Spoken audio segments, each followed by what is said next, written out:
Good evening. Good evening. I'm an organizer, so I can't help. Every time you put me in front of a microphone, I go a little crazy. It's a pleasure being here this evening. It's a great honor of being named the Petra Award Fellow. But it has prompted me to reflect on what makes me do what I do. Because usually I just do it. I do it because it's the right thing to do.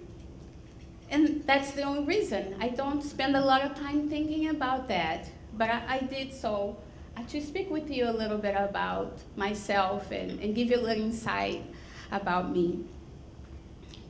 My own experience as an immigrant, as a person of color, as a woman, and an exploited worker have all made me very aware of the need for social justice, since it hasn't been there for me for a lot of my life. My life has taught me that many people are vulnerable and are not treated fairly. And also that you are fully aware it's not right the way you are being treated. But you sometimes don't have the power or resources to change anything, at least not right then. For me, advancing my education was an escape, a refuge from being trapped. It gave me the tools to work for change and to reach out to others. Learning is the most powerful tool we can obtain to use against injustice. Of course, a school cannot do it all by itself. You need both formal education and also the kind of practical education that we can only learn from life experience. If you put the two together, you have the tools needed for struggling for injustice for yourself and for others. For a very long time in my life, I felt very alone. I was shy. I hardly ever spoke. I didn't have the tools to do that. The only person I could count on was myself.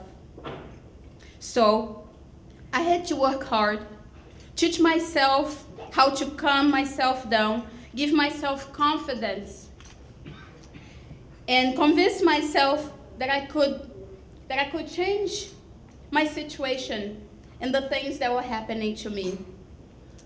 My first year here in the United States was very traumatic. I was very isolated and I was very lonely. But I felt that it was my responsibility, that I was responsible for my own life and for fixing it.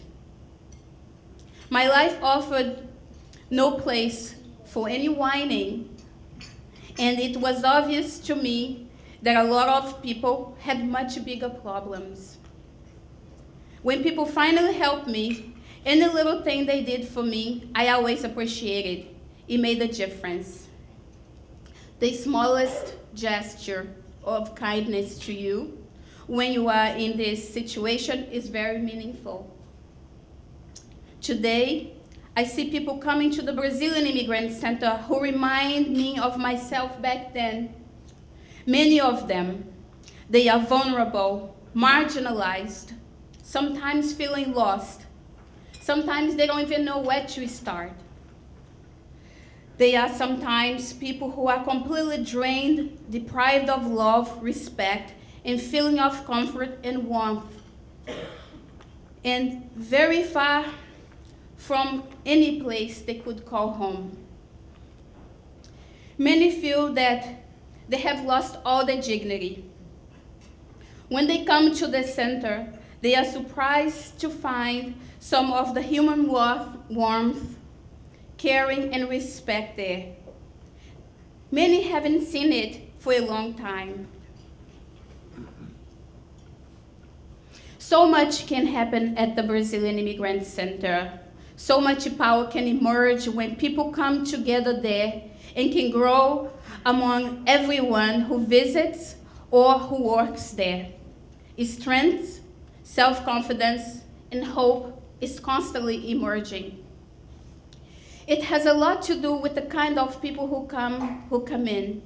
They are people who have little thread of hope they are holding on to. And that's why they came. You have to help them strengthen that thread they grab onto and they hold on for dear life. They are often energized and happy when they leave, even if they don't get anything resolved. We just talked, and they felt respect. They live with feeling that they have been respected, and they also gain respect for themselves.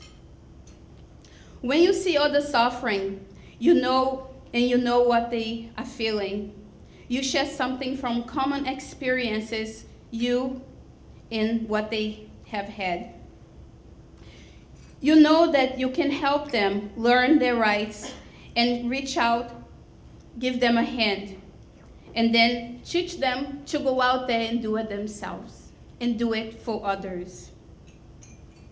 This can help you overcome your own suffering as well as theirs. It gives you hope for yourself at the same time as you help someone else gain hope. You realize you are never alone. And of course, most hope and most possibility for change always happen when you act together collectively to solve our own, but also community problems. Thank you so much for the opportunity to be here this evening.